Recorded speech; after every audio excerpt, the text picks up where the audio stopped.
Thanks for checking in to another episode of Brain Milk. I'm with Ben Ulansey here. You probably know both of us if you're checking in.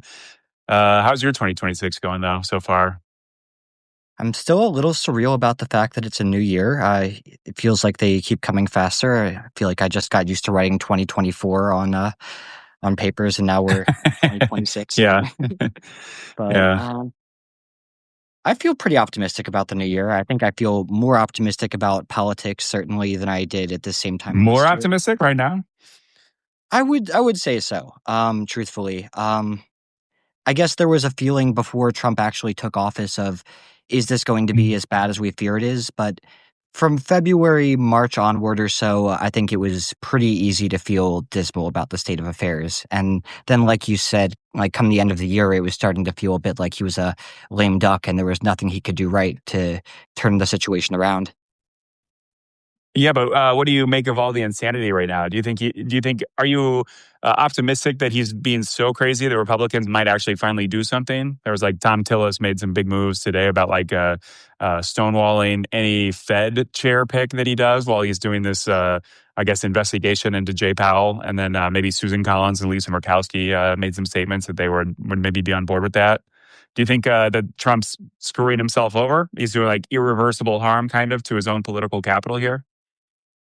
Yeah, I think that we're, like you said, we're beginning to see the first signs of dissent from fellow Republicans, but also it's just hard for me to imagine that even if Republicans do stay at his side, that this is going to be enough to carry the Republicans through the midterm, or I don't know. It remains to be seen whether he's going to attempt a 2028 run, but it feels like the idea of him even announcing that would just be so wildly unpopular that he's reluctant to even broach it.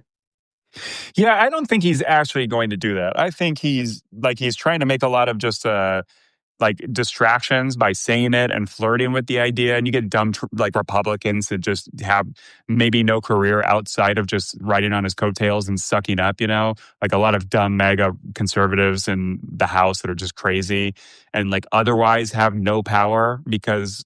Like, what are they going to do in the House with such a small majority, which is getting smaller by the week, actually, currently. I think they have a majority of two right now, effectively. I think there's some special elections that need to be decided, and that one Republican House member just died. So I don't know. I would absolutely love it if majority control switched like halfway through this year. You get like one more retirement from Republican, one more maybe death of natural causes or retirement because of health issues or something like that. Like that would be so funny if the House flipped and Mike Johnson lost his speakership. It wouldn't take much, and it would really change the entire dynamic of our politics right now. I'm hopeful. I really do think that that's going to happen. You think the power will flip before the midterms? Hopefully before midterms. Certainly by 2028, I expect it to. But I guess by midterms, it's a less safe of a bet. Yeah. Well, here's something I was thinking about.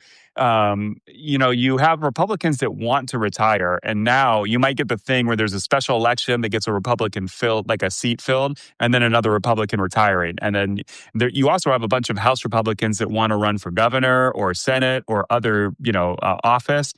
So they might start spending all of their time in their home districts campaigning or their states. I think there's like Nancy Mace, for instance, is trying to run for governor of South Carolina. That's one. I think there's at least another, like a couple more. So it'll be interesting to see that like Republicans might have the majority in power, but not a majority in votes. If they have to just start scheduling every vote for like a Wednesday or like one day of the week where everyone who's out campaigning can fly in to make all the votes or something. But it'll be interesting to see like the Republican House caucus like have effectively not enough votes to pass anything unless they start going through some gargantuan efforts, and maybe Democrats can figure out ways to like stonewall or obstruct in some way. But I mean, it's going to be fun to watch, hopefully. And you get to the point now where all these Republicans, the closer we get to the midterms, they're going to be a little worried watching that blue wave, like the Yeah. tsunami, get higher and higher. I think a lot of people are expecting like 30 seats to flip, maybe 40, depending on the severity of the blue wave. the majority is so small. There's already like enough Biden seats, that voted for Biden but have a Republican member of Congress right now. There's enough there to flip control. And then even in the Senate now, you have that very strong Alaskan candidate. Pertolta, Yeah, something like that. I forget her name, but she actually won already statewide in a House, maybe not statewide, but in her district and in that Alaskan race that she won a few years ago. So she's a very strong candidate. Maine, I think, is up, right? Isn't Susan Collins up? I'm North really Carolina. I'm really encouraged by all these heavily Republican districts that are beginning to flip. Like it really does not seem like it's a encouraging election going into for Republicans these days. I have a hard time to imagine them squeaking this one out unless there's significant cheating involved. But if it's an honest election come 2026, I really don't see this going for the Republicans. I'm expecting a blue wave. For the House for sure, but are you saying for the Senate too? What's your vibe check on that? Do you think Republicans might maybe have like a +1 or +2 majority in the Senate after the midterms? The map is really bad for Democrats, of course. I guess I might be a little bit overly hopeful, but my thought is that they might lose the majority across the board. That would be nice. I mean, you have to think Republicans are pissed off that like Trump is Yeah, basically doing everything, almost everything he can to ensure they lose the majority, right? Like he is yeah, just not making it easy. And the closer we get to the midterms, you're going to get a lot of House members that are going to be like, I care a little bit more about keeping my job in Congress than sucking yeah. up to everything Trump's doing. And certainly with these big flips, rhetorically, at least at the moment, about the Fed share, the ICE abductions and straight up civil rights violations that we're just seeing on camera everywhere. I'm very hopeful that this blue wave might be kind of record breaking. I do have a bad habit sometimes of believing that sanity will prevail and that, like in movies, the good guys just have to win. And Yeah. to look at everything that's going on in this country right now, it's where my common sense points me, the feeling that there's just no way that this can't be a dramatic blue wave. But reality, time and time again, keeps proving me wrong. And I really was pretty darn hopeful going in that Kamala would win in 2024, and I'm still reeling from that. So Yeah. I'm trying to temper myself for the worst, even while feeling pretty hopeful at the moment for the best. Yeah. And I know Trump's trying to cheat the elections, but thankfully it's such a decentralized process in America and the states really do run them. So I feel like he can kind of do things around the margins, maybe getting rid of like mail in ballots or something, push a lot of Republican legislatures to kind of, do things like limit the polling places around like universities and making it harder for students and old people to vote and things like that, or people that don't live in their district or like mailing in their ballots. So that's something to hope for. But we'll see. I mean, I know he might try to use ICE as his like personal goon squad to go and intimidate voters. But I mean, it just gets to the point already. He's going to start losing a lot of Supreme Court cases, the things that go through the courts and appeals that ICE, essentially ICE doesn't have jurisdiction or the authority to do almost anything like in terms of like law enforcement and except for like getting warrants and then going arrest people who have like probable cause of being illegal immigrants. So like a lot of the stuff already that they're doing right now, certainly the assault of random people on the street and a lot of the things like I don't think they have the right to like even arrest people. They can't arrest protesters or anything like that. So the more violent they get, it's just like it's superseding their authority. And I don't know. I feel like this year Trump's going to lose a lot of cases, especially as like maybe even judges can kind of read it on the wall that Trump's going crazy, that like this is tearing America apart. So I'm hopeful. Thankfully, the judges and the judicial system have done more to rein in Trump's kind of authoritarian abuses than Congress will. I mean, Congress is just utterly like sacrificed their entire obligation for their legislative role in government, their responsibility for checking and balancing an executive branch that's going kind of nuts. So I don't know. We'll see. It'll be fun to watch whether hopefully it doesn't get too violent or destructive or chaotic, I guess.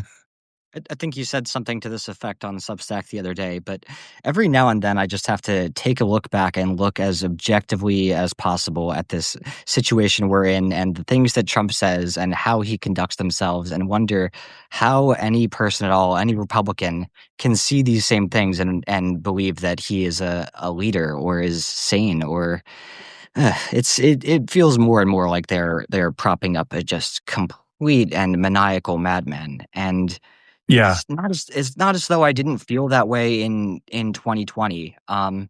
There are more similarities this time around than I think a lot of people believe. I think that in some ways we're removed from just how bad it was between 2016 and 2020. But man, that election, I really felt like it Yeah. was all on the line. That was huge. But Yeah, well, we owe Joe Biden has many flaws and kind of fucked our yeah, system by like fucking the election in 2024. However, by winning 2020, he took away prime dictator years away from Donald yeah. Trump, and now he's really old. He's obviously demented. He's like clearly taking medications and doing these like MRI tests, and he keeps bragging, "Oh, I just passed another what is it, intelligence test or whatever." And it's like, well, like no one makes you take 3 of those unless they think that you're literally demented right now. So fingers crossed on that. And his score is not even improving from the person, woman, man, camera, TV days. Like, come on, you're not even getting Yeah, better over time. If you're gonna brag yeah. about it, at least have some like improved scores to show for it. But Yeah. And then there was that wild press conference thing or that meeting he did with those oil companies where he just gets up in the middle of the talk and starts looking out the window and bragging about the ballroom that like does not exist and is not being built at the moment. So it'll be interesting because Trump, like, very obviously, like, he kind of can't do much in public. And the amount of times that Trump just projects everything. So, like, every time he said that, like, they're cramming Joe Biden filled with medication to get him through the debates or any public appearances, I think we can safely assume that that's happening to him and has been right, for years now. Because with Trump, every allegation is a confession, kind of. right. So we'll see. But kind of talking about Substack, I was interested in what your goals in Substack and Medium are. What are your kind of personal goals for 2026? Do you have anything you're really working on? Any milestones you're trying to hit or reach? I'm hoping this can be the first year where I finish work on a novel length project. I've begun work Oh, on really? Okay. a couple extended projects in the past, but yeah, I'm starting on this memoir now that I did an essay about this topic a couple weeks ago, and it ended up getting so much longer than I ever expected it to that I quickly realized, this is a story that I really should flesh into an entire novel because it was just that small excerpt of it that ended up being a 15-20 minute read. And yeah, it was a really interesting period in my life, and I think that it's one worth trying to turn into a novel. I Nice. sometimes feel conflicted about whether or not it's people who've already lived their entire lives who are the ones who are entitled to write novels, but I just came across When you say someone novel, else. is it fictional or memoir, like you mentioned, Yeah, or both? memoir. Yeah, yeah, it's Okay. not novel length memoir. I Okay, got you. yeah, keep Have you thought misreferring to it. about publishing it, like self-publishing it, like doing it in installments on Substack and then publishing a big thing afterwards? Like, what's your kind of mindset creatively on it? I think certainly I'll publish excerpts to Substack, but the publishing side of things is still a little bit daunting for me. I'm hoping to cross that bridge when I come to it, but right Hmm. now it's just a matter of getting the project done. Because I think I've Yeah, mentioned before briefly that marketing has represented a bit of a disconnect in this career for me. I yeah, love the writing and creative side of things, but yeah, marketing is a bit more, or rather, Substack is a bit more marketing heavy than Medium, and has been a bit of a obstacle for me to work past in that way. yeah. Well, I recommend self-publishing. I mean, with all of the conglomeration of the big publishers, and now it's like you just have to be a proven entity for them to give you any money to do it. And then if you go through like I've looked into this a lot. If you go through the professional route of like mainstream publishing through a big publishing house, like you finish the thing, and then you got to wait like 2 or 3 years, and it goes to the back of their list, and so it takes so much time of editing, and you're like literally on the back list that they already have like 2 years planned out of all the books. So Yeah, it's like it seems to me it's like especially if you already have an audience like on Medium and Substack, your own. It's like, because I've thought about this a lot, about like trying to submit my books to big publishers. And it's just like, I feel like I've done 98% of the work and I just really just need distribution. And I hope to get big enough where somebody will, take care of that for me. And like, I've already got a bunch of finished projects that I'm not good at selling on my own, but if I actually focus on that, that could be something I make money from it. But like more and more, it just seems like no one cares about you unless you already have a giant audience, in which case, like whether it's music or writing or movies or script writing or anything like that, it just seems like you are doing 98% of the work for people that then just take the last 2% and then take, 10%, 20%, or in terms of books, like 70, 80% of all the money you'll ever make off of it. So I think increasingly now, like self-publishing is really, you kind of prove it on your own, make it on your own. You make more money that way. You own the stuff. You're not beholden to anybody. And like none of those people really want to do anything for you anyway, because they have like much,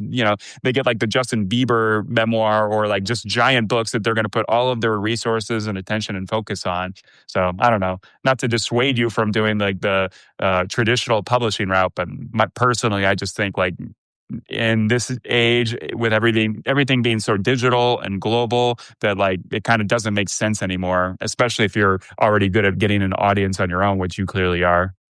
It's funny that I'm kind of averse to the idea of self-publishing because one of the biggest reasons that I like Medium and Substack so much is that they're the perfect stopgap for people who love to write but are a little intimidated by the prospect of reaching out to actual publishers. Like I have been self-publishing all this time, and Hmm. still when you bring that up, I'm just like self-publishing. But yeah, that's what Medium and Substack are. I've got 600 Yeah, right. articles that are published to my name, and yeah, if it weren't for platforms like this, I don't think that I would have been writing all this time. So Yeah, I and really do. yeah, I and really do a lot of these increasingly. places. Sorry, what were you gonna say?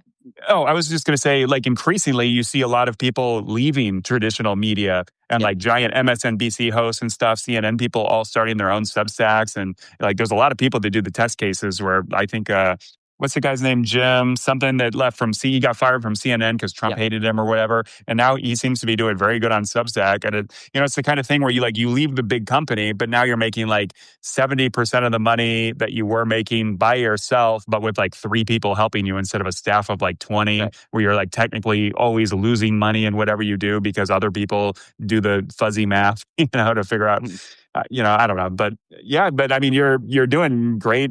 Like right now, you seem to have a big audience. You're making some money even from Medium. So that's pretty solid. Yeah, I'm hoping to Um, figure out things more on Substack. Medium has been the far more fruitful avenue for me thus far, but yeah, learning how to make a product of my writing has been the trickiest part, and that is something that you really do need to lean into on Substack. yeah, for sure. Yeah, totally.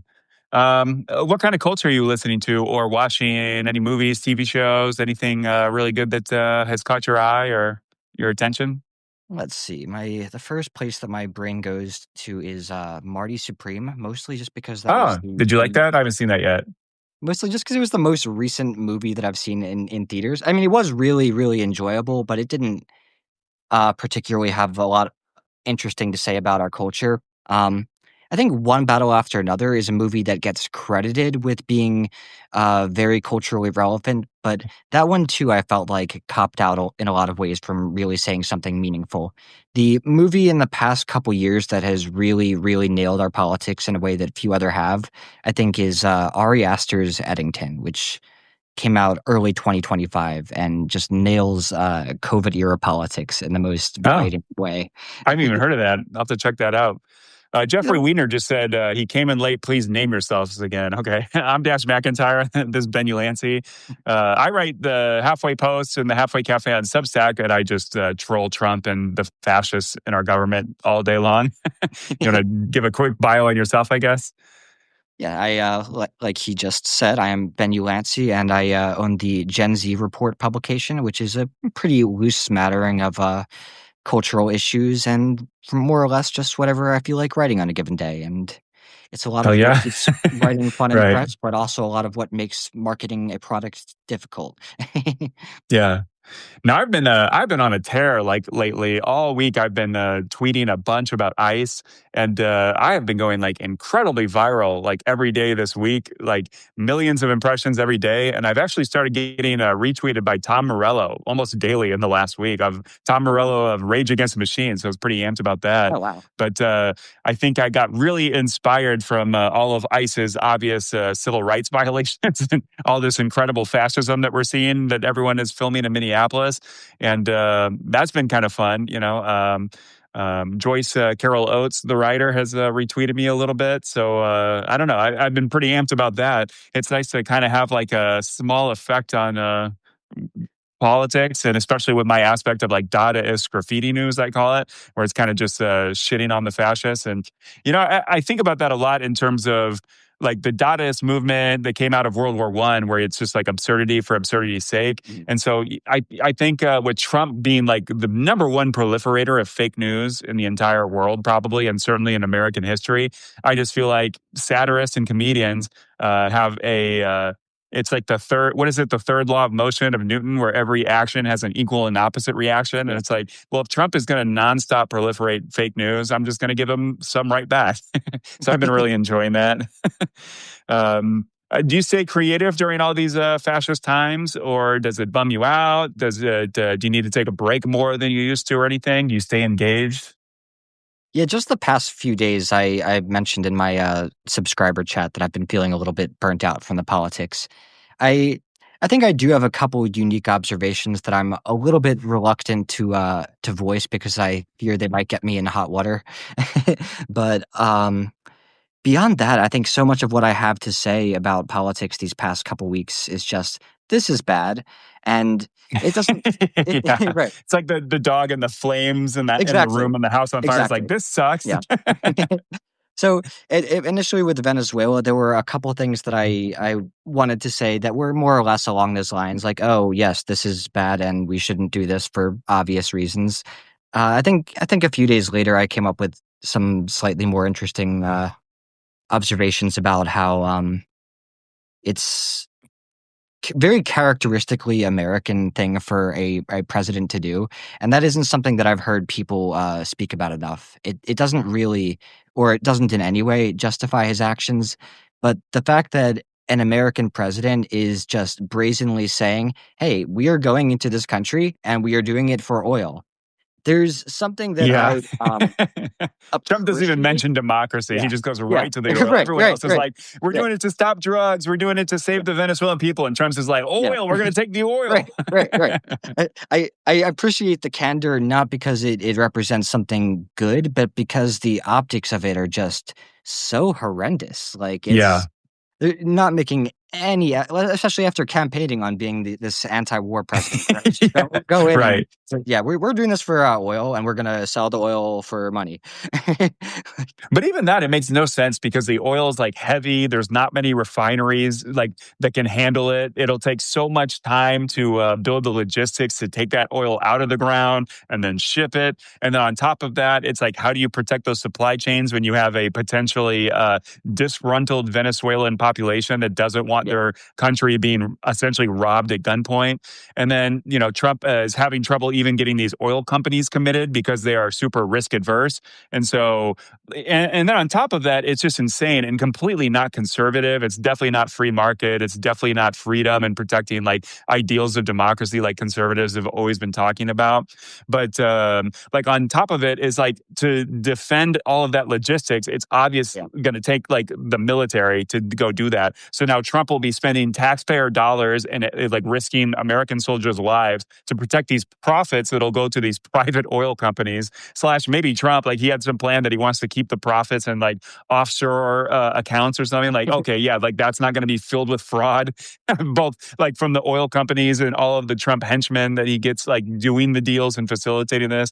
And obviously, I'm just waiting for Trump to announce a Trump oil company that he's starting to take care of all of this. And it's like bullshit all the way down. One of the few broken clock is right twice a day moments that I always used to point toward with Trump was that moment in I think campaigning in 2015 where he just basically said on the debate stage that, hey, it was stupid for us to go to war in the Middle East. We've been wasting all this time and money there. And Yeah. you see all the Republicans across the Yeah. stage just like, way, like, how do we react to this? Are we the anti-war party now? And for that whole intervening decade, it seemed like the Republican Party had shifted pretty dramatically on that issue. And this about face is Yeah. especially telling right now, I think. It's like he Well, it's just funny doesn't too. have any value he can uphold. Not Oh yeah. anything. He's got It's no just ideals. Yeah. And it's funny because Trump has forever been saying like Iraq was a mistake because we should have taken their oil. So like that's the only thing that's on. You know, Right. like he's got dementia. He can't think of anything new. He's just like we got to take the oil. You know, just these political beliefs that are stupid that he's had for like 30 years that are the only things that like get through his dementia brain. Um, like and plus on top of that is like the government that he's putting in place makes no sense. He's Trump always throws spaghetti at the wall to see what sticks. Like he's floated the idea of Marco Rubio being president of Venezuela. He floated the idea that Stephen Miller of all people would be like viceroy, and I'm sure like I feel like that would be an open act of war to make Stephen Miller in charge of anything of a foreign country. Like they should totally rebel against that. That moment where Trump goes, and the people on stage behind me are going to be ruling Venezuela, and Marco Rubio is just standing there like, wait, he means me. Yeah, it's so dumb. Everything with Trump is just, he does everything like the dumbest way possible. And it's the same thing with Greenland right now. Like Denmark and Greenland would give him anything he wants. He says, hey, let's do some deal. Well, we'll share the profits. We'll start getting all those heavy metals or whatever that he wants. We'll have more military bases. Like both the countries would agree to anything. But he's doing it in the dumbest, most Trumpian way possible, where he Yeah. pisses off everybody. He floats all these horrific ideas that won't work and just make Republicans look stupid for going along with it in any way, even if it's just rhetorical. I mean, like, and plus, you mentioned like Republicans like sacrificing everything that they've been talking about for the last 50 years in terms of like free trade and American values. Like, what do you think will happen after Trump is gone? Do you think Republicans will just try to pretend everything with Trump didn't happen? They'll go back to free trade. They'll go back to cutting the debt and like having the old school, like classic Republican policy ideas, and they'll just act as if the Trump years never happened. It's a real Pandora's box, and there are any number of directions I could see that realistically going. I think that, like you say, most likely they're going to try their best to pretend that this didn't happen. They're going to try to be the party of moral values again, Yeah. and Right. it They're just going to go won't have to, that same cogency that it once did because we yeah. will have all seen this. But I think that is probably the most likely course of action where they just try their best to regain their footing after this calamity. Yeah, it's going to be really annoying when they talk about the debt when, like, let's say a Democrat Right. wins in 2028. And, like, Trump right now is saying he already increased the military budget up to $1 trillion, which is like 200 billion more or whatever than it was. And then, like, on top of that, we ended all these forever wars. So it's like, why is the budget still so high if we're not actively occupying two countries right now? But then Right. he came out just a few days ago and he said he wants to up it to $1.5 trillion for the military budget. So he wants to add 50%. Like, what the fuck is that? And then, like, on top of that, we have this debt problem the Republicans have been screaming about forever since like Bill Clinton, when like our debt was like what, like $300 billion, and now it's like $40 trillion. It's just, oh man, it's like so annoying. I hope everyone in the media just tells Republicans to shut the fuck up immediately anytime they mention the debt for like the next 30 years or something. It's a strange thing as an American to be scared by the might of my own military. Like, because there's just no country or combination of countries that really could challenge us. And Yeah. I hate to admit that that's true, but if it really did come down to a world war, and yeah, whatever side America is on is going to have such a wildly unfair military advantage that I don't know. It's Yeah. weird to Hopefully we think don't about just join the how war much with money. Russia. Yeah, just how much money we put into weapons that could destroy the world 10 times over. Like the fact that there are multiple countries that harbor enough nukes to spell the end of all of planet Earth, it's one of the most baffling things that humankind has ever done. Yeah. And like this is kind of an interesting segue to like Russia. because Russia has a bunch of nukes, and Russia is kind of like the main pure rival. But like everything with the Ukraine war shows that they are utterly a paper tiger. Their military sucks. They've wasted an entire generation of young Russian men that they've just thrown into the meat grinder to get like inches per day, or if that. Yep. I saw a stat. It was saying that like the war in Ukraine now has lasted longer than Russia's time in World War II, and they marched all the way from Moscow to Berlin like in 4 years, and now it's been 4 years, and Putin's gone like I think like as little as like 40 miles in some places of like Donbass and stuff, and so like. It's interesting because Trump has this idea that Putin is this powerful leader, but he's like utterly destroying his society, his country. They're basically a gas station with nukes now. And now Ukraine is slowly taking away the gas station part because they keep droning all the refineries. I think last I checked, Russia's refining capabilities of like fossil fuels is down like 30%. And now even they're like bombing all the barges filled with oil. Like Russia has no sea power. They don't have air superiority. Basically, all they have are nukes. And at this point in the kleptocracy, I don't think I'd bet money that any of those nukes or those missiles are like capable of like going out of the silos. And like their nuclear weapons probably have been degraded and not kept like have not been kept up to date and are probably like who knows if they'll even explode if Right. Putin wanted to fire them, right?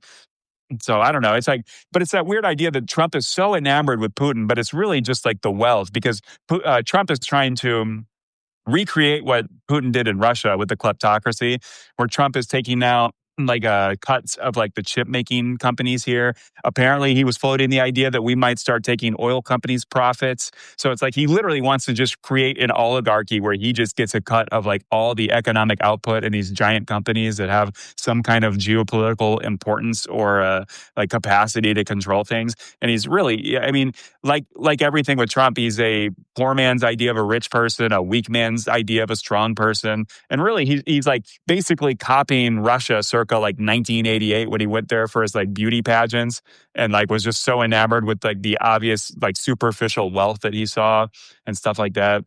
I don't know. You have any thoughts on Ukraine and Russia and how that's going for the world? I guess beyond the basic thought that I had no expectation that Ukraine would survive as long as they have, and it really has been a miracle that they've endured for this long, and that Russia's gained as little ground as they have. But it's certainly not one of the issues that I've put more of my attention into these past couple Yeah. years. I think that I've followed the bigger headlines as they've come out, but I don't have a whole lot of insight into that beyond what the average American might say. It really is Yeah. surprising. Russia, Testament this, to the Ukrainians. Like, man, yeah. what Oh courage. yeah. Like, could that happen in America? Just like ballet professors and Yep. like opera singers, like all signing up to join the army and stuff like that. And I saw recently actually that Ukrainians' homegrown drone manufacturing capacity has gotten so big that Russian bloggers are now complaining that basically there's more Ukrainian drones than Russians have in soldiers. So like just that's why like Ukraine is like taking more and more territory as like Russia is starting to actually run out of troops. And so I saw some like posts from these Russian military bloggers that were like computing all of the like hundreds of thousands of troops in all of the different waves of conscription that Russia has done. And it amounts like, like they've lost like 1.2 million casualties with like maybe 400, 500,000 deaths. And you just do the math and it's like, where are all these soldiers that they've conscripted? Like it's probably more people have died than the Russian government is honest about. And they are actually having trouble now because, for the longest time, it's not rich kids from Moscow and St. Petersburg that are going into this war. They're basically just bribing all of these rural peoples. Like Russia is such a giant country. And like the whole idea of like the ethnicity of Russians is really just the cities on the far west side close to Europe. So they're basically just taking a bunch of young men from like all the far east and all these rural areas and basically just bribing their families to send their, kids and husbands to a meat grinder. And then they get something like, I don't know, $10,000 or $18,000 if their son or husband or brother dies. Like it goes back to the family. So he's basically just bribing the Russian people to just waste an entire generation. And already Russia Russia's society is collapsing. They've got like the GDP per capita like lower than Romania. I think it's probably like going to be lower than Ukraine very shortly. Like Poland now is much more democratic, and a lot of the Eastern European states that like Russia always thought they were better than and like could control and dominate in a sphere of influence. Like all these Eastern countries are far getting richer, bigger population booms, and then Russia's their shit life syndrome is like off the charts, where the alcoholism, the drug abuse, like Russian people are not having kids, so they don't have another generation coming up behind because they're so poor and no one has money. So like obviously Russian women are not having a bunch of kids when they're like their lives suck. So I don't know. It's interesting watching Putin just destroy his country. One of my friends who immigrated here from Russia would talked about how her parents felt about the issue back in 2024, and back then they were entirely supportive of Putin. Very much felt that what was going on was a good thing. Bought into the propaganda. In 2025, things were beginning to crack for them, but she just visited them recently and described that they'd finally pretty much completely come around to the idea that the Yeah. country was broken because of this war and that there was Yeah. no real reconciling things. And I think one other thought I have just about trying for one country to try to take over another when it's already so completely massive to begin with is just how utterly futile what it seems like we're attempting with Venezuela and Greenland is. Just Yeah. America is already such a colossal country. We don't need to add additional countries worth of land and attempt to govern them. It's when we're so wildly in debt and can't even control our own problems. Yeah. What do you make of the idea of Trump's to give every Greenlander like somewhere between $10,000 and $100,000 to become American? Is that MAGA? Is that Make America Great Again? Is that America First? Sending all our money to Greenlanders who don't want to become American? America. Yeah, I Yeah. think so. I think that's as patriotic as it gets. Just send all our money to the Greenlanders. Yeah. It is interesting. I was thinking about this, that it's like there's no reason to ever trust any person who ever bought into MAGA that like they have a good faith argument about politics ever again. Because after all this stuff, vote for Trump, he'll keep us out of wars, he'll keep us isolationists, he'll make America great again. He's going to focus on things here at home. And now immediately it's owning the libs to like try to take Greenland, maybe start a new forever war in Venezuela if shit goes south there because we're stealing their oil, and maybe a giant country that's twice the size of Iraq with a pretty big population. Like maybe they don't want us to do that and they will resist our military's efforts to just basically squander the only thing that would make them a country again is like all the fossil fuel wealth that they have. So I don't know. It's just like, what's the point of ever having a debate or argument with a MAGA person ever again? Because they just flip on a dime. They don't have any ideals that they're actually going to like, stand straight on. Yeah. So I don't know. It's kind of a. I always try to play devil's advocate on that point, but it's tough sometimes. It really is. I do think there exists such a thing as somebody who is just completely hypnotized by the cult in the way that any cult member would be, and it hasn't really even been a matter of politics for them all this time so much as rewiring of the brain. And Yeah, once it's just they're a out of culture that war cult, thing. yeah, once they're out of that cult, maybe that critical thinking will resume in the way that it did pre-Trump. But Don't hold your breath on that. Yeah.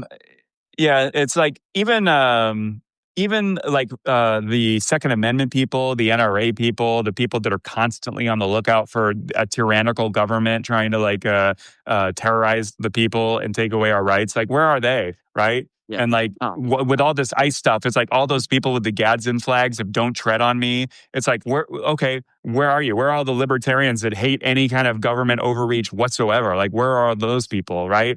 All along, it was just a culture war thing that they just loved guns and wanted to own the libs and maybe kill some or something. I don't know.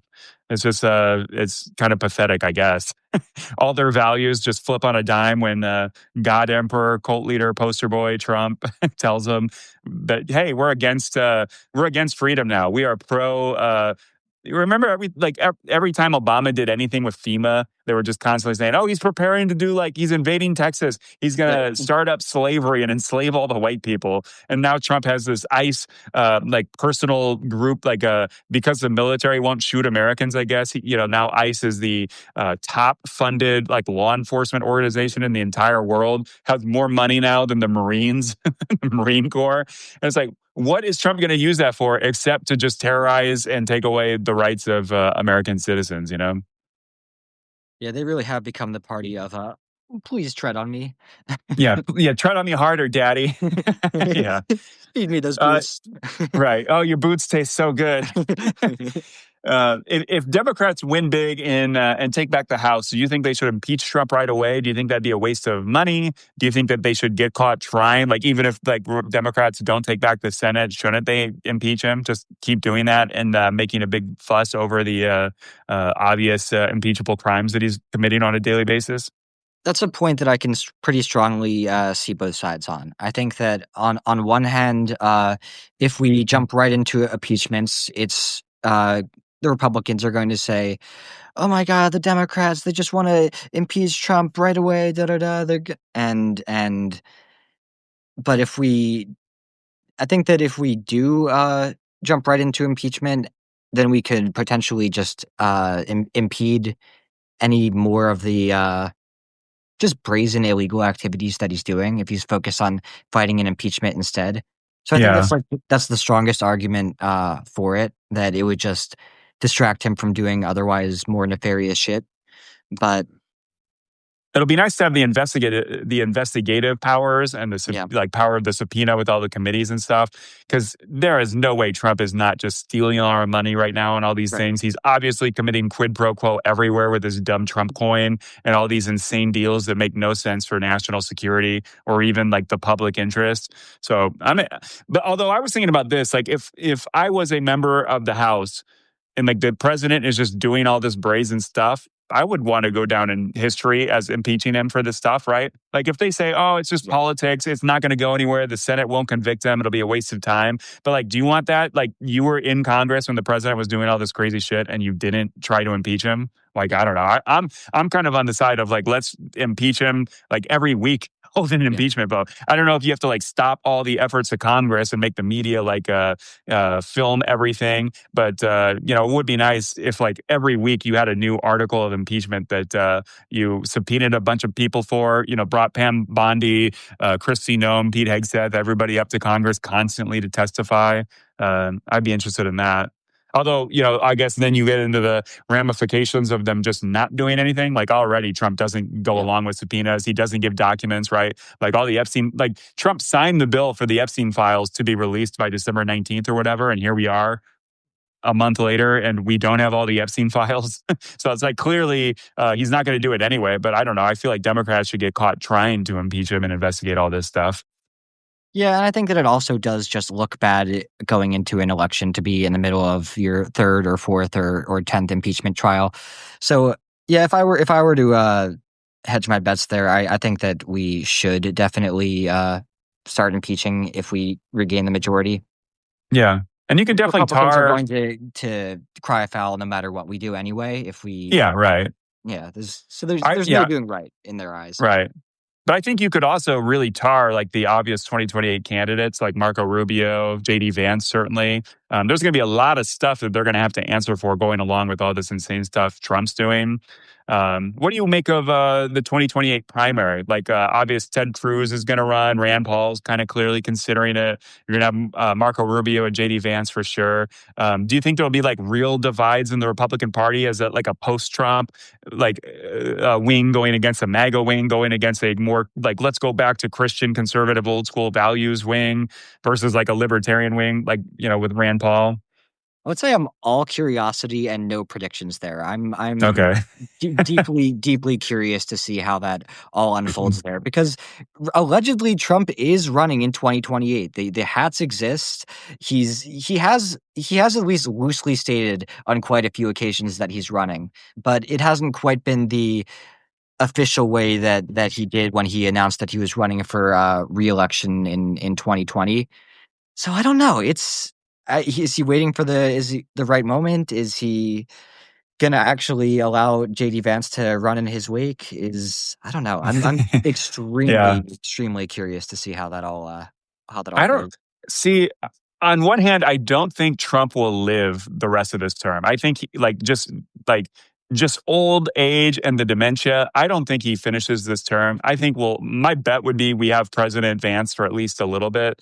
And like, I don't think Trump would endorse anybody. I don't think Trump would want to give anybody hand off the mantle of the MAGA movement or anything.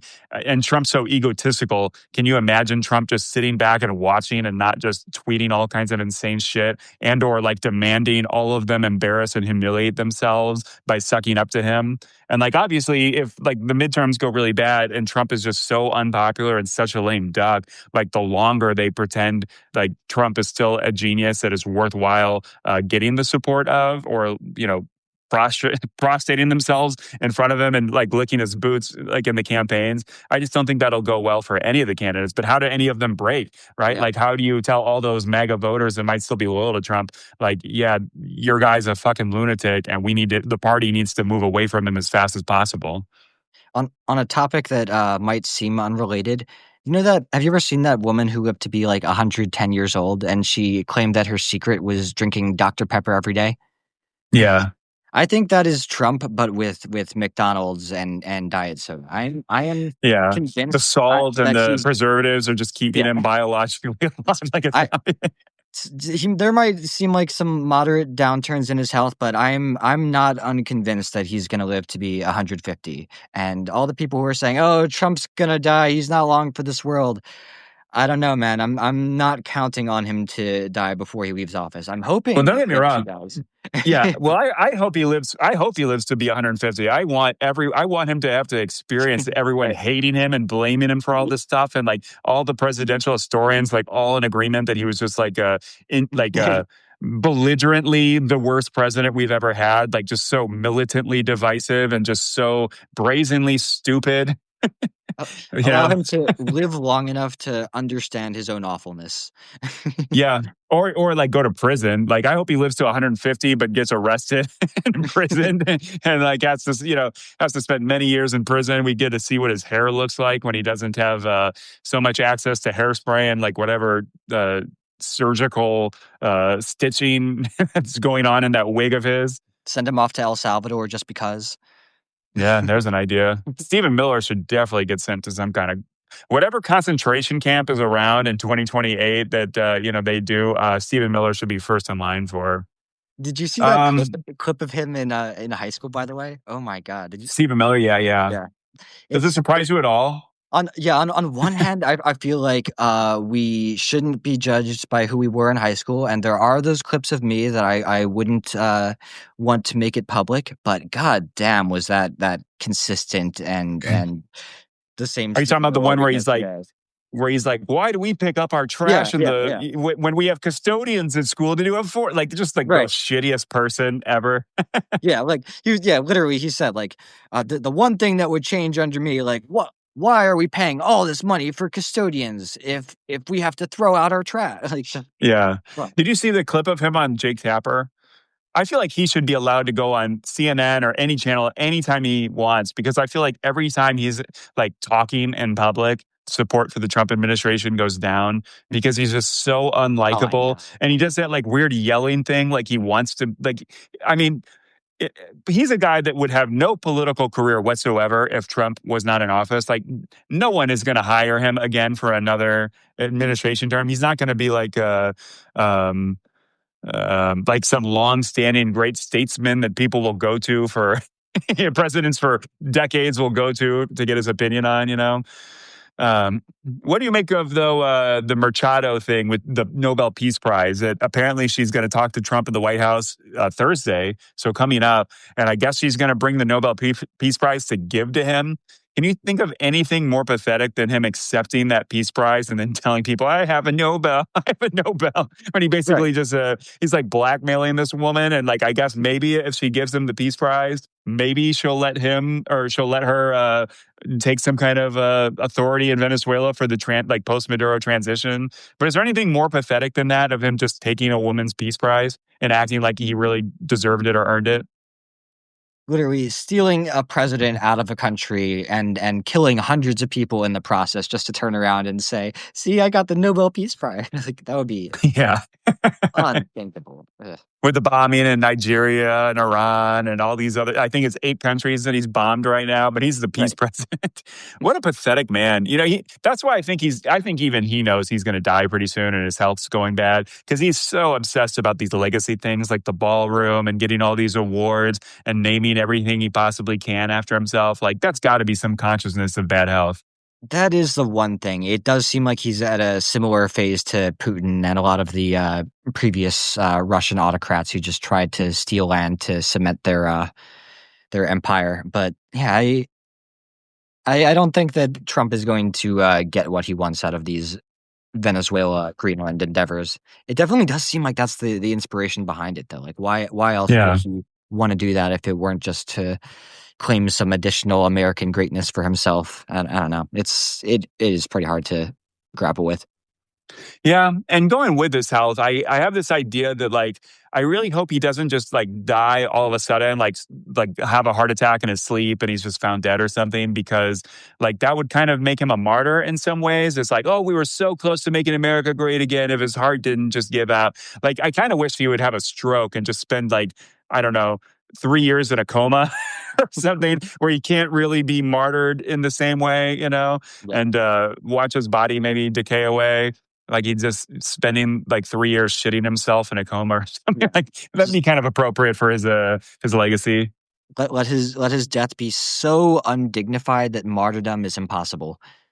Yeah. What do you make of the rumors that he smells like shit? Like I tweet this a lot. I feel like I see a lot of people make comments. I use the term rotten roast beef a lot. And I've seen people like not even on my post, but just talk about like, oh, I've read these things that he smells like rotten roast beef. And it's kind of nice to know that I had that effect a little bit. And like, you know, that's not even really satirical or made up because he really does smell like shit. And a lot of people have said that. And then of course there's the speculation that he wears diapers Yeah. and stuff like that. He farts all the time, and he's got terrible, terrible breath because his soullessness is decaying him from the inside out. But I don't know. Does that make you happy? I was about that to he'll, lead in with some cheesy response there about, oh yeah, I saw the Halfway Cafe talking about yeah, right. that. But it's believable. It's entirely believable. Somebody who eats like that and looks like that, I doubt No smells exercise. smells incredible. Yeah, right. For sure. What do you make of the unitary executive ideology that will obviously like outlive Trump? And certainly JD Vance will take advantage of this. But the idea that like we should have like the president should be more like a monarch, that all these agencies and departments that have some kind of insulated power that's not totally beholden to a president, like that they're trying, like the Project 2025 is all about dismantling all of these different power centers and like all of the agencies and like the EPA, like making sure they have no right to do anything that the president doesn't specifically tell them to. Do you think that's going to be a toxic effect long term in American Oh yeah. politics? Yeah, that's a big concern for me. I think that after Trump leaves office, that they're going to follow that same strongman model that he laid out. And I don't know. I sometimes wonder whether the cat is out of the bag completely. And the fact that Trump tried this and it by and large worked means that it's just going to pave the road for another more dangerous, more intelligent, more insidious Republican to actually accomplish everything Trump set out to. Um, Circling back to something you asked me about earlier with my confidence going into this new year, I think that in 2025 when he first took office and it seemed like he was really setting out to follow Project 2025, by April or May it seemed pretty evident that he was really trying to follow that roadmap. But I think a year Well, he has no into roadmap at all. He doesn't know how laws yeah, get made. Like he's right. never read a book Exactly. in the 8 years Exactly. he's Yeah. been president, you know? Yeah. But I think a year into his term now, some of what gives me confidence is the fact that it's even if that roadmap is there, even if he's trying to follow it, he's not doing all that successful. There are elements that he's upholding, but the amount of deportation that they hope that they would accomplish isn't anywhere close to what we've seen so far, which isn't to downplay it, but they were talking about millions and millions of people gone from Yeah. the country in one fell swoop. And I don't know, it does seem that if Project 2025 is being implemented, it's not being implemented so expeditiously that it's going to negate a 2028 election. Yeah, and with the deportations, they talked about going door to door this year, and like that's not going to work well for them. They're going to get yeah, it's going to be terrible press. It's going to turn public opinion so far against them, and Right. it's kind of diminishing returns. Like they've kind of gotten like the easy, obvious people, right? Like they started going to Home Depots and just rounding up a bunch of people. Like they've stopped immigration completely at the border, and I guess you can kind of give props to them on that a little bit. I thought that that's something that like Joe Biden and Democrats should have been doing, just like fucking shut down the border, take away this, like I hate the Democrats keep losing elections on the border issue. And it's like, Yeah. why don't they just stop it? We can take a break. Obviously, people were abusing the refugee status to get in, and like we can't have everybody come into the country under refugee status because most countries, like you're going to have a better life here and more political freedom and more economic prosperity and things like that. So it is so annoying that Democrats on some of these issues that are so polarizing. It's like Obama tried to do that giant deal in 2014 with like amnesty, shutting down the border, just basically restructuring the whole immigration thing. And then, of course, Republicans killed their own bill. Like Marco Rubio was one of the main Republicans working on that and then voted against it. So like they've been in bad faith for all along, but it's just so frustrating that Democrats allowed themselves to just keep losing elections on such a potent issue that was obviously inflaming so many people. And it's like the Mark Maron line, like we annoyed people into fascism.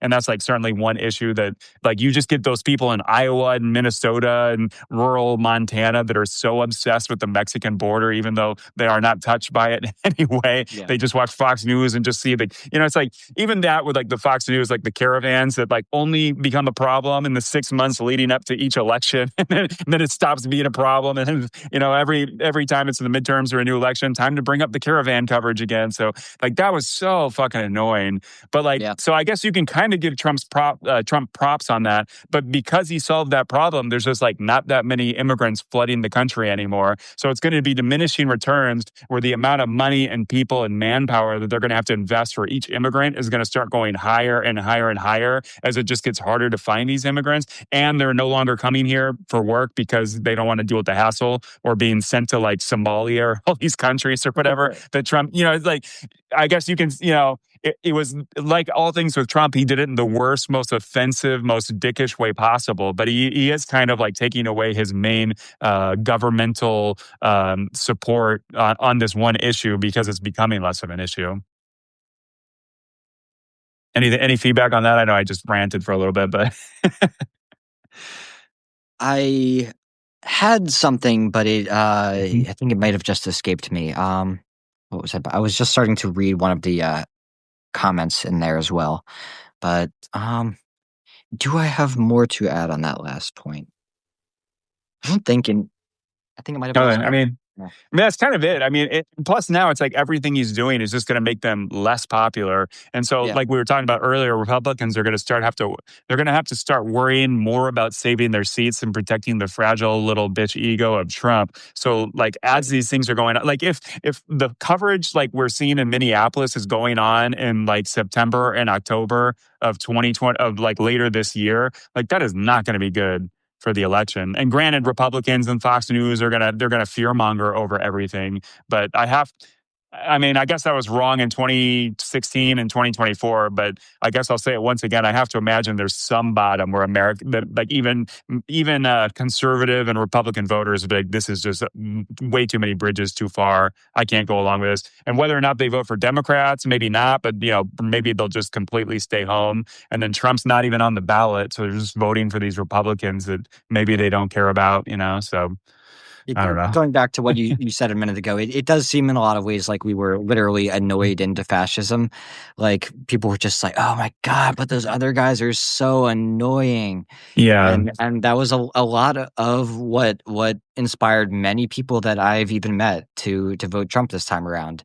And there are a couple people I know in my life who voted Biden 2020 who turned around and voted Trump 2024, and that really is a lot of it. They were just so annoyed by the few progressive overreaches that they saw that they earnestly believed the alternative would be better. And I don't know, it's demented thinking, but I don't know. I can't say that they're totally crazy for being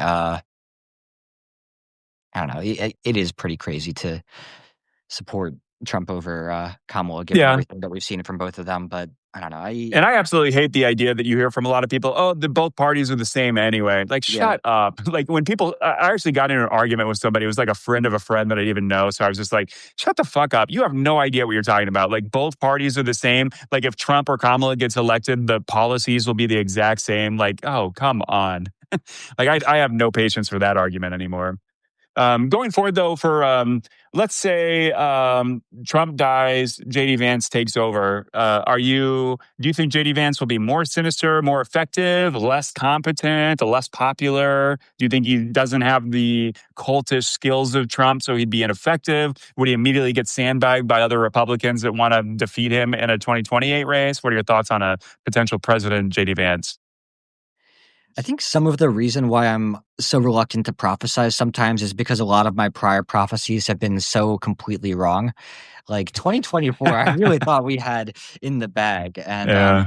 so I don't know. There are a few different directions I could see that going. Like in the past that we've seen JD Vance be pretty outspokenly anti-Trump. So there's a small chance that Vance is still alive in him somewhere, and that he would be significantly more sane and more centrist. There's the possibility that he continues to capitalize on this whole strongman ethos that Trump has Hmm. established and rides it into the grave. I think that's probably a little bit more likely. Um, I think that even if that anti-Trump in him is still alive somewhere, that he's realized that it's to his benefit to be outwardly pro-Trump at this point, and that's how he can actually succeed in politics. Yeah, I wonder about that because, like, one, people comment that he's changed his name like 3 or 4 times. He's changed his religion several times. So, like, he really kind of doesn't have a core. And he is, like, if you want to talk about some kind of like reptilian shapeshifter, like JD Vance might be like a good candidate for that, that conspiracy theory being true. But personally, I believe that JD Vance is not popular. Like even when he was trying to buy donuts, like he's Yeah. so cringy and awkward. I just don't think he's going to be totally uninspiring. And then, like right off the bat, he doesn't like Marco Rubio, and Marco Rubio doesn't like him. There's obvious 2028 rivalry there, right? I think you start getting these senators that are now who know Trump is like batshit crazy, but have been afraid to say something. If Trump's out of the way and no longer the poster boy of MAGA, I think you're going to get a lot more pushback from more traditional conservatives in the House and the Senate that will sandbag President JD Vance, especially people like Ted Cruz or like Tom Cotton or Josh Hawley, who are probably going to run for president in 2028. They're not going to want to give JD Vance a bunch of victories to give him an easy sailing primary victory. Steve Bannon's confidence on the prospect of a Trump 2028, it scares me quite a bit, to be honest. Like he's Yeah. spoken about it publicly on a few occasions, and man, I don't think he's wrong necessarily that given the overreaches that we've seen from this White House, that an amendment could be flagrantly violated. Um, so I don't know. I still do kind of feel like we might see a Trump 2028. I think, I don't think the Supreme Court would go for it. yeah. The amount that the Supreme Court is voting against Trump on things like the tariffs and like a lot of stuff, even like I don't think the push to get rid of the 14th Amendment or to reread it as if it doesn't give people born here automatic citizenship, which like the plain originalist text obviously does. I feel like the Supreme Court would maybe nip that in the bud real quick. And I don't think the Supreme Court is not beholden to any of the politics that like Congress is. It is just completely rolled over and doing anything because they're so politically motivated to do whatever Trump wants to avoid a nasty tweet. But the Supreme Court is like completely insulated with a lifetime term. They never have to give a shit about Trump ever again because they are safe on their seats, you know?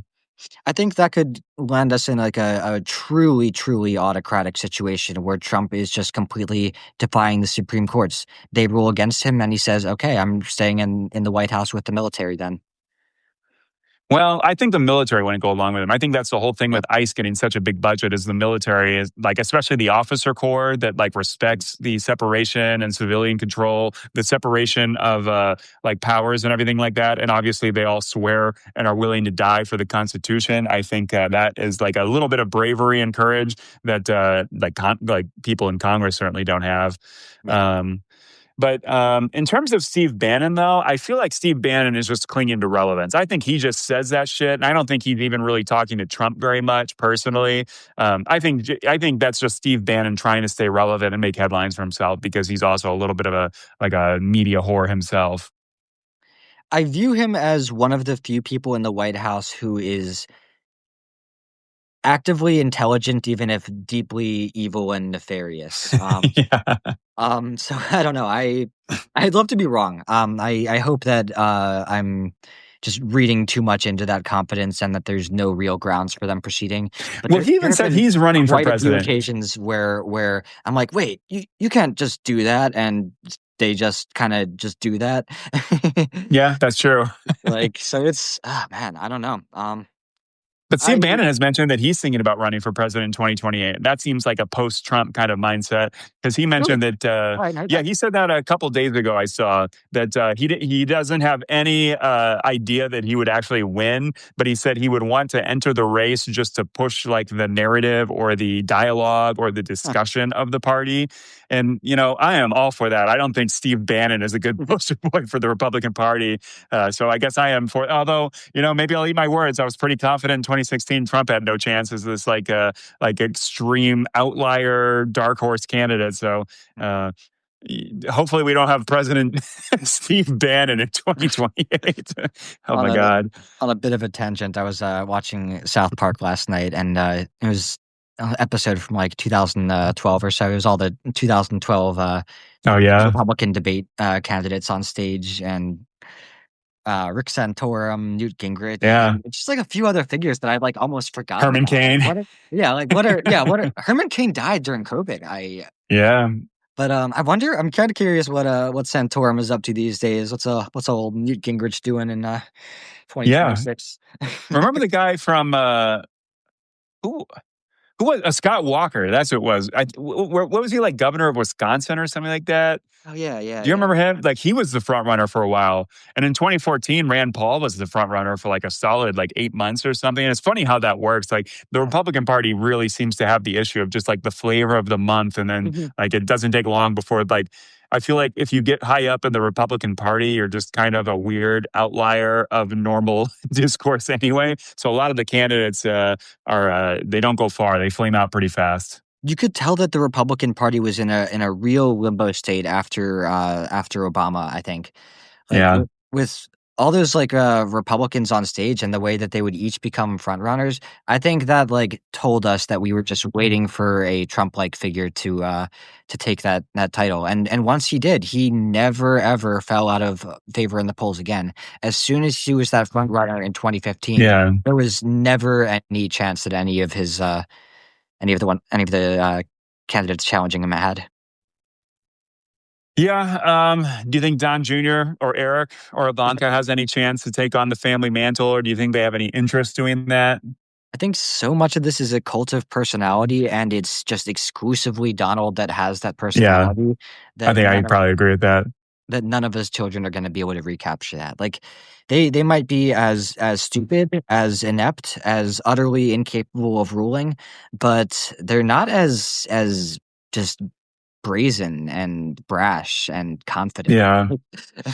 Have you been seeing the latest? I forget the guy's name, but the latest allegations of like Trump being involved in like snuff films and child porn, and like it's some guy that wrote this Substack where he was alleging that he was like adopted by these like pedophiles and got passed around, and he named Clarence Thomas, Jim Jordan, some other House guy I forget, Clarence Thomas of the Supreme Court, even as like all being involved in this like pedophile passing like sex ring that he claims that he has like he filed multiple police reports in like I think the state of Oklahoma, and those police reports are like literally on file apparently. And again, this is all allegations, I guess, right Yeah. now. But his whole thing was that like it's really Trump was the ringleader, and that Epstein was kind of like a minor character. So I don't know. I mean, more to be determined on that. I don't know if any of this stuff has been substantiated, but I've been seeing that the last day or two. It's entirely consistent with how goddamn much they've redacted. Like, Yeah.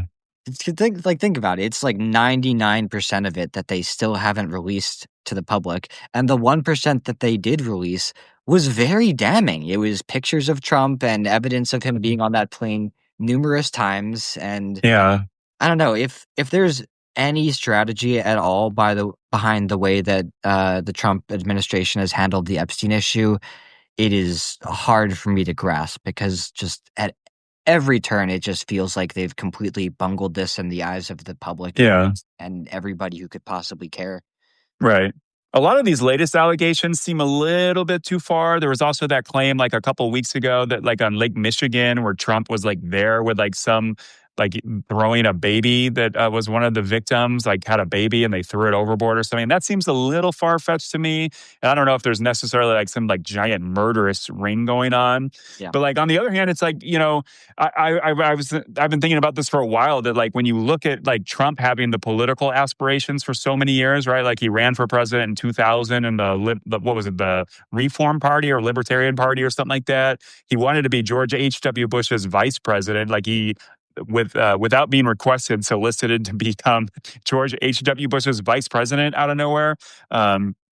So Trump has long had political aspirations. Trump has way more geopolitical connections with different countries, right? Epstein never had these giant building deals and hotels all around the world. And then on top of that, there's all those like, I don't know why Congress isn't doing more about this, but like all of those financial transactions that like Trump apparently was moving like $1 billion worth of payments, like back and forth, like over many years through like banks that Epstein was in charge of or whatever. So, I mean, I've thought for a while that Trump might actually be a bigger player than Epstein just because of the global connections, the much bigger political aspirations, and obviously he's got such a giant business kind of portfolio, way more than Epstein ever seemed to have any interest in doing. So, like, obviously, if that's the case, it makes a lot of sense that Trump would let Epstein take the fall, you know, and try to just bury everything with Epstein and say it was all Epstein. But you know they were BFFs, and that's pretty well documented.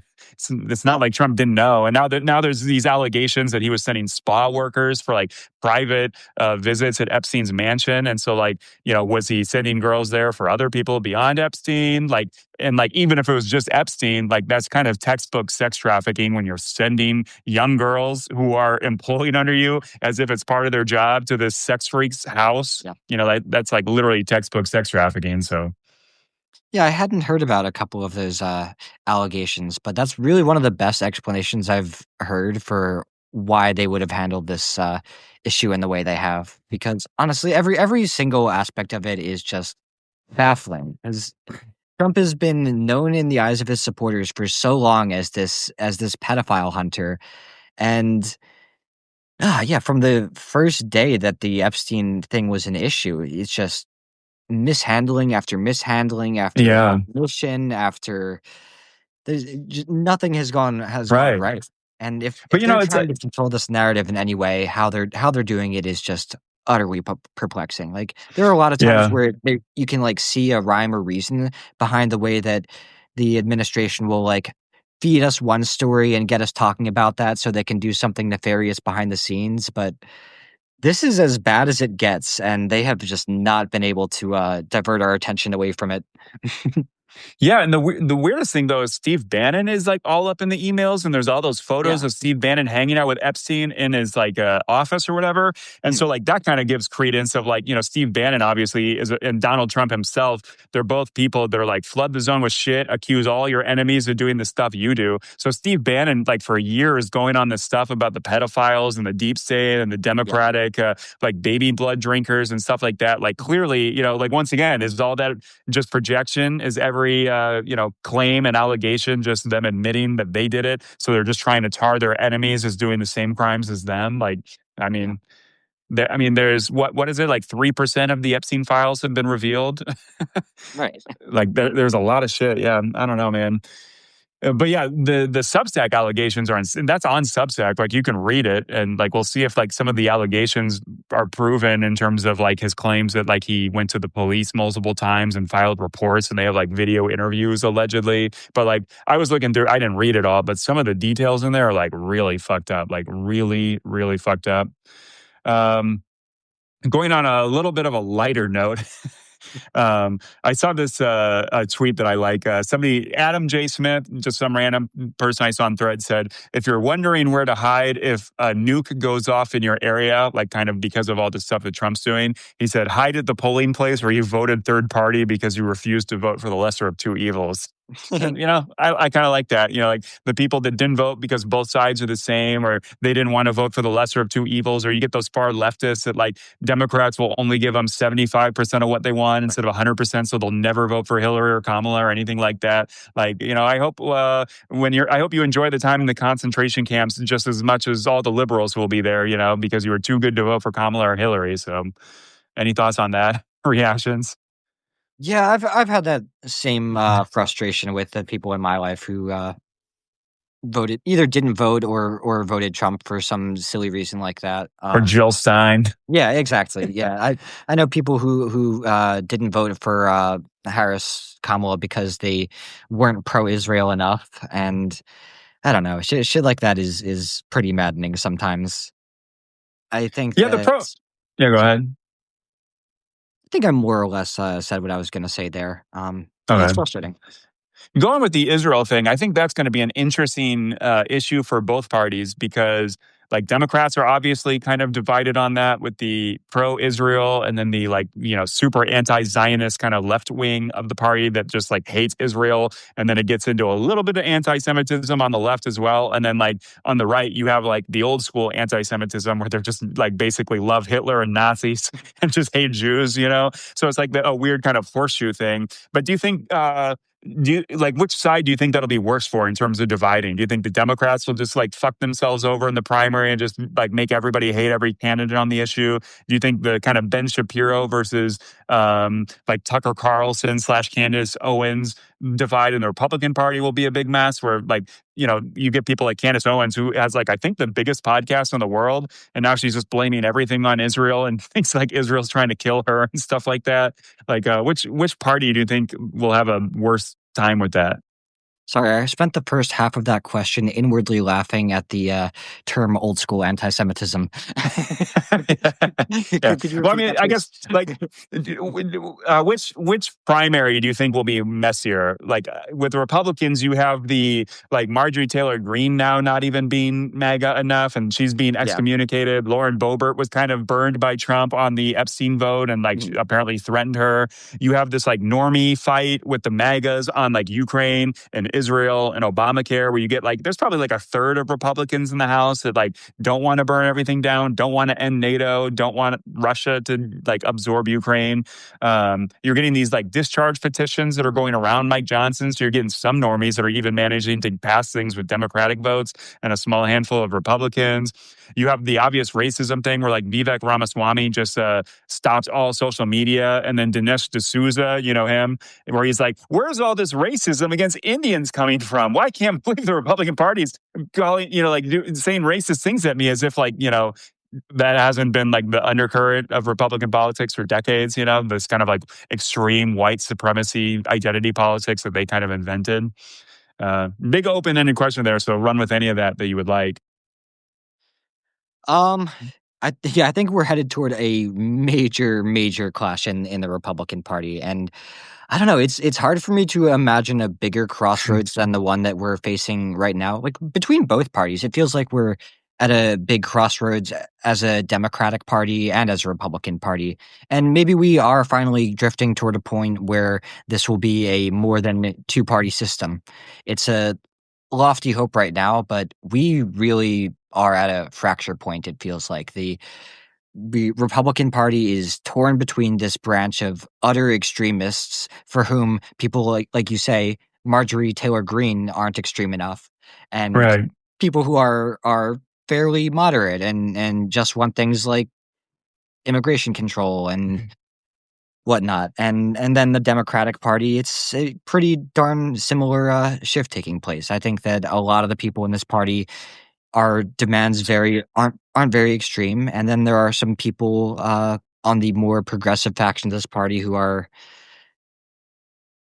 demanding some things that are a little bit Yeah. extreme enough that they don't reflect well on the better part of the party. I would say I don't know. It's Yeah, I hope Democrats are able to make maybe I feel like abundance would be a great issue to kind of unite the party and not get like Democrats forever for years now have been like so wrapped around the axle and all these identity politics things yep. and the annoying people into fascism, like obviously critical race theory and woke definitely did that. So if we can not wrap ourselves around the axle about which group is more oppressed than the others and which like group needs to shut the fuck up and stuff like that, and maybe just start talking about abundance as a thing that unites everybody along kind of class instead of like just dividing ourselves on gender, race, religion, sexual identity, transgender issues, things like that.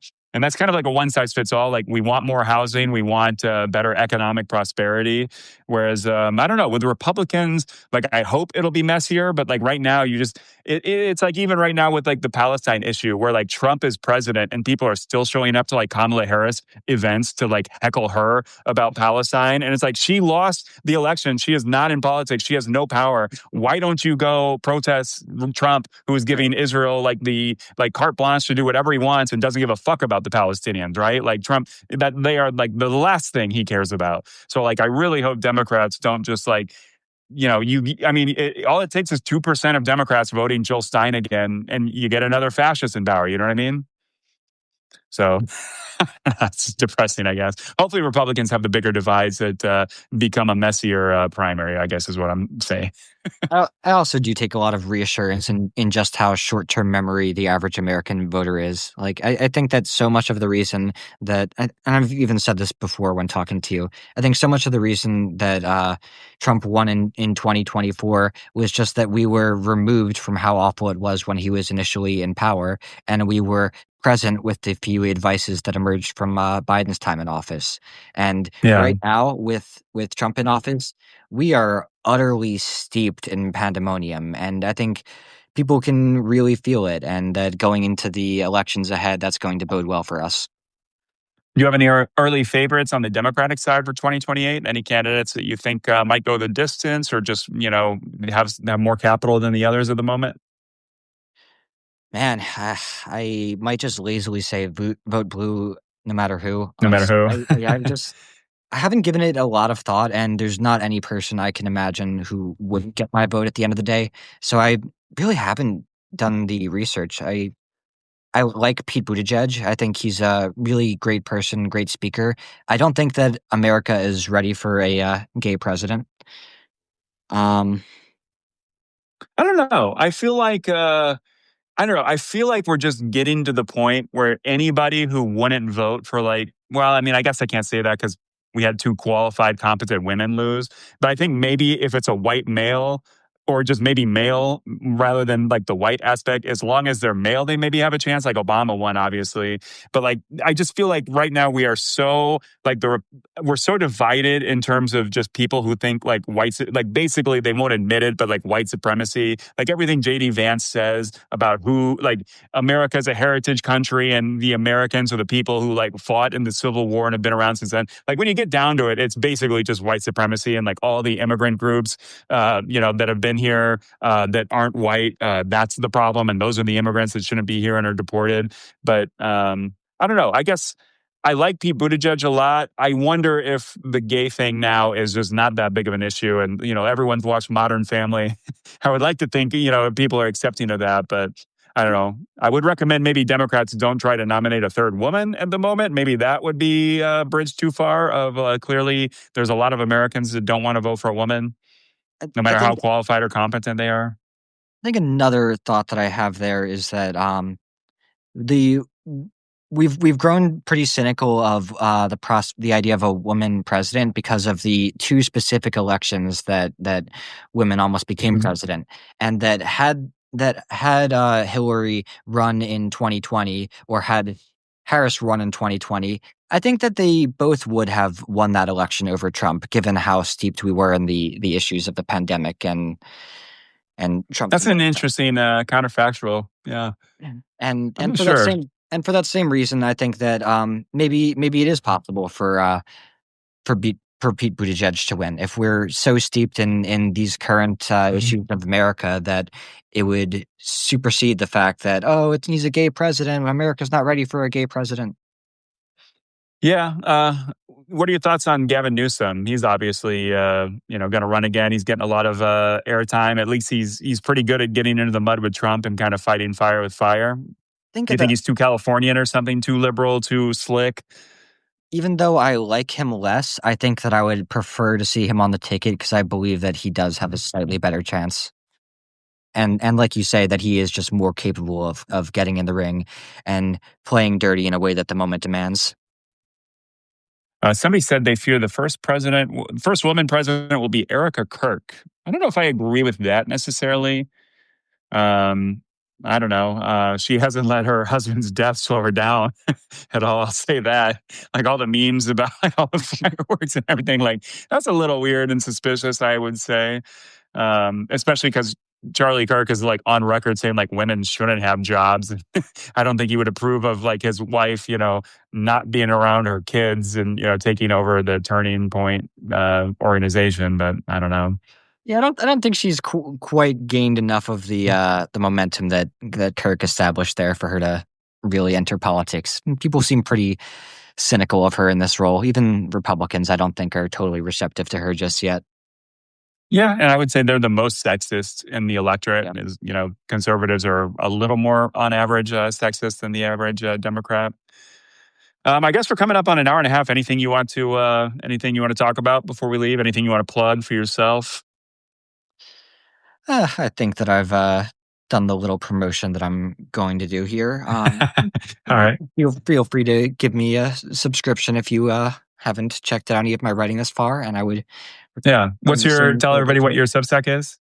called the Gen Z Report, and I would encourage you to subscribe to Dash as well if you have not done so already.